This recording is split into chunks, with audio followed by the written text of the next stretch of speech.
నమస్కారం, నా పేరు బాల. బీసీఎన్ న్యూస్ కి స్వాగతం. ముందుగా ముఖ్య అంశాలు. సింహాచలం క్షేత్రంలో ముక్కోటి శోభ. సింహాద్రి అప్పన్న స్వామి ఆలయానికి పోటెత్తిన భక్తులు.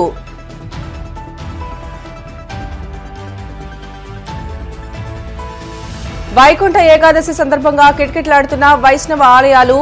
గూడూరు ప్రసన్న వెంకటేశ్వర దేవస్థానానికి పోటెత్తిన భక్తులు.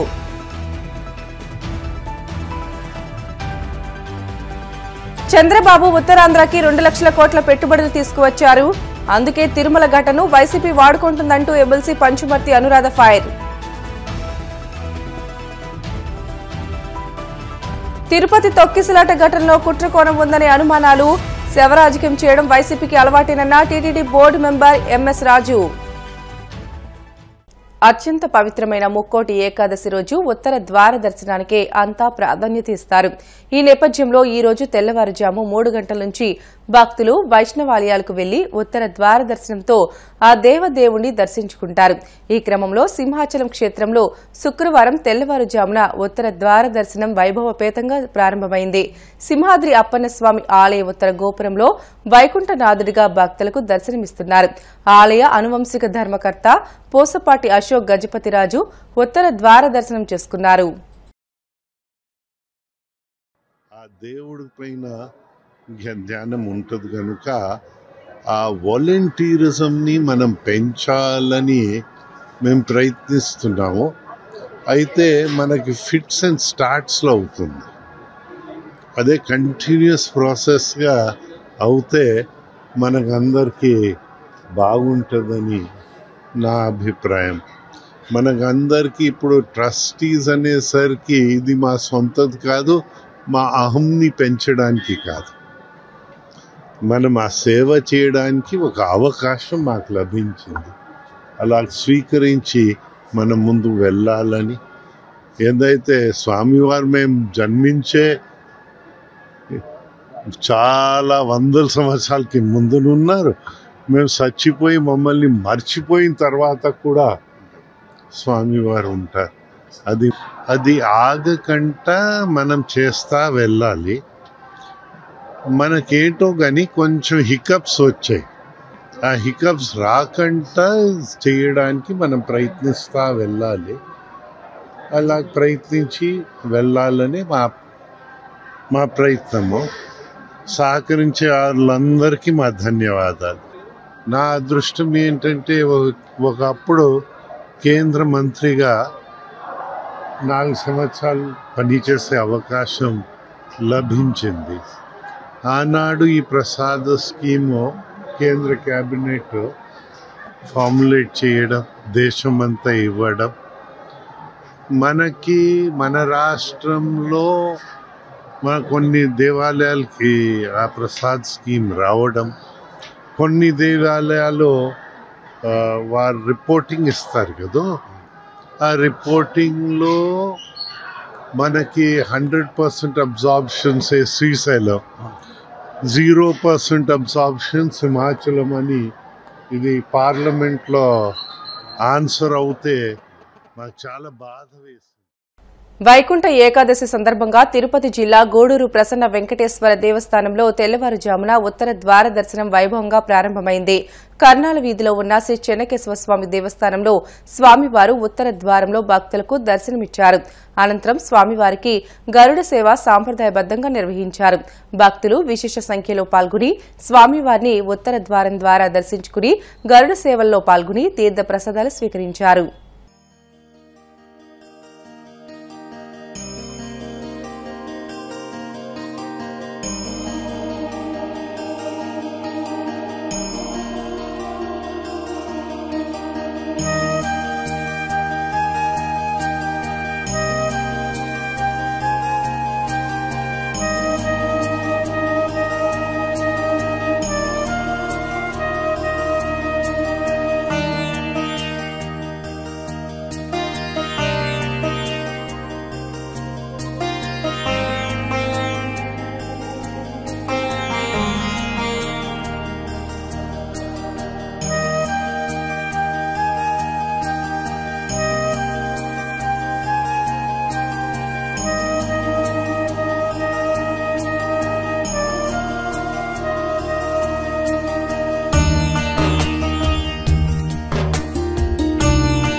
ఉత్తరాంధ్రకి చంద్రబాబు తెచ్చిన 2 లక్షల కోట్ల పెట్టుబడుల నుంచి ప్రజల దృష్టి మరల్చేందుకే వైసీపీ శవరాజకీయాలు చేస్తుందని శాసన మండలి చీఫ్ విప్ పంచుమర్తి అనురాధ విమర్శించారు. తిరుమల ఘటన దురదృష్టకరమని అన్నారు. మాంగగిరిలోని టీడీపీ కేంద్ర కార్యాలయంలో ఆమె మీడియాతో మాట్లాడుతూ ఘటన జరిగిన వెంటనే చంద్రబాబు బాధితులను పరామర్శించి బాధ్యులపై చర్యలు తీసుకున్నారని తెలియజేశారు. మృతుల కుటుంబాలకు ప్రభుత్వం 25 లక్షల పరిహారం ఇచ్చిందని చెప్పారు. అయినా సరే వైసీపీ నేతలు శవాలపై పేలాలు ఏర్కొంటున్నారని ధ్వజమెత్తారు. 31 క్రిమినల్ కేసులున్న జగన్మోహన్ రెడ్డి, 16 నెలలు జైల్లో చిప్పకూడు తిరిగిన జగన్మోహన్ రెడ్డి ముఖ్యమంత్రిగా తను ఉన్నప్పుడు ఉత్తరాంధ్రాన్ని ఉద్ధరిస్తాను అని చెప్పిన ఈ జగన్మోహన్ రెడ్డి ఉత్తరాంధ్రాన్ని చీకటి అడ్డాగా మార్చిన పరిస్థితి అందరికీ కూడా తెలుసు. దోపిడీలకి అడ్డాగా మార్చేశాడు. కానీ తను మాత్రం ఉత్తరాంధ్రలో 500 కోట్లు పైన ప్యాలెస్ కట్టుకున్న ఈ వ్యక్తి ఉత్తరాంధ్రాన్ని అన్ని రకాలుగా నాశనం చేస్తే ఖచ్చితంగా ఉత్తరాంధ్రాన్ని ఉద్ధరించాలి అనే ఉద్దేశంతో కూటమి ప్రభుత్వం, ముఖ్యంగా నారా చంద్రబాబు నాయుడు గారు మరి వారి యొక్క కృషితో 2,08,000 కోట్ల పెట్టుబడులు తీసుకురావటమే కాకుండా ప్రధానమంత్రిగా ఉన్న నరేంద్ర మోడీ గారి చేత శంకుస్థాపన కార్యక్రమం వైజాగ్లో చేపట్టిన తరుణంలో ఈ సంఘటన తిరుపతిలో ఈ దురదృష్ట సంఘటన చోటు చేసుకుంది. అక్కడి నుంచి హుటాహుటిన ముఖ్యమంత్రి గారు చంద్రబాబు నాయుడు గారు బయలుదేరటం జరిగింది. సంఘటనా స్థలాన్ని చూడటం జరిగింది, పరిశీలించడం జరిగింది, అక్కడున్న పరిస్థితులన్నీ పూర్తిగా అవగాహన చేసుకోవడం జరిగింది, జ్యుడిషియల్ ఎంక్వైరీ వేయడం జరిగింది, 2 అధికారుల్ని సస్పెండ్ చేయడం జరిగింది, 3 అధికారుల్ని బదిలీ వేయడం జరిగింది. ఎవరైతే చనిపోయారో వాళ్ళందరికీ కూడా 25 లక్షల రూపాయల చొప్పున ఎక్స్గ్రేషియా ప్రకటించడం జరిగింది. మరి క్షతగాత్రులకి ఎవరైతే దెబ్బలు తగిలినాయో వాళ్ళందరికీ కూడా 5 లక్షల రూపాయలు ప్రకటించడం జరిగింది.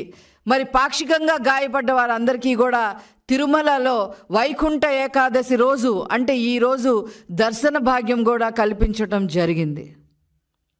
సంఘటన దురదృష్టకరమే అని ముఖ్యమంత్రి గారు స్వయంగా చెప్పడం జరిగింది. ఇన్నిటి మధ్య ఇదంతా జరుగుతుంటే శవాల మీద పేలాలు ఏలుకోవాలి అనే ఉద్దేశంలో మరి Jaganmohan Reddy followed by YCP నాయకులు, ముఖ్యంగా ఫాలోడ్ బై రోజా ఏం చేద్దామని చెప్పి బయలుదేరారు. ఇష్టం వచ్చినట్టుగా మాట్లాడుతూ ఉన్నారు. మీరు తెలుసుకోవాల్సిన విషయం ఒకటే ఉంది, అది అనుకోకుండా ఆ సంఘటన జరిగింది. కానీ మీ హయాంలో తెలిసి కొన్ని సంఘటనలు జరిగినాయి. బోటు సరిగ్గా లేదు, పర్యాటకుల్ని అనుమతించవద్దు అని అధికారులు చెప్పినప్పటికీ కూడా మరి గోదావరి జిల్లాలో కచ్చులూరులో మీరు బోటు అలౌ చేయడం వల్ల 46 మంది చనిపోయారు, 5 గల్లంతయ్యారు. వాంటింగ్గా చేశారు మీరు. దీన్ని ప్రభుత్వ వైఫల్యం అని అంటారు.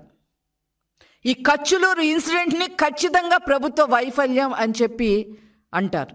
మీ సొంత జిల్లాలో, జగన్మోహన్ రెడ్డి జిల్లాలో అన్నమయ్య గేటు మరమ్మతులు చెయ్యాల్సింది పోయి ఇన్ టైం మరమ్మతులు చెయ్యకపోతే ఆ గేట్లు పగిలిపోయి 40 మంది చనిపోయారు.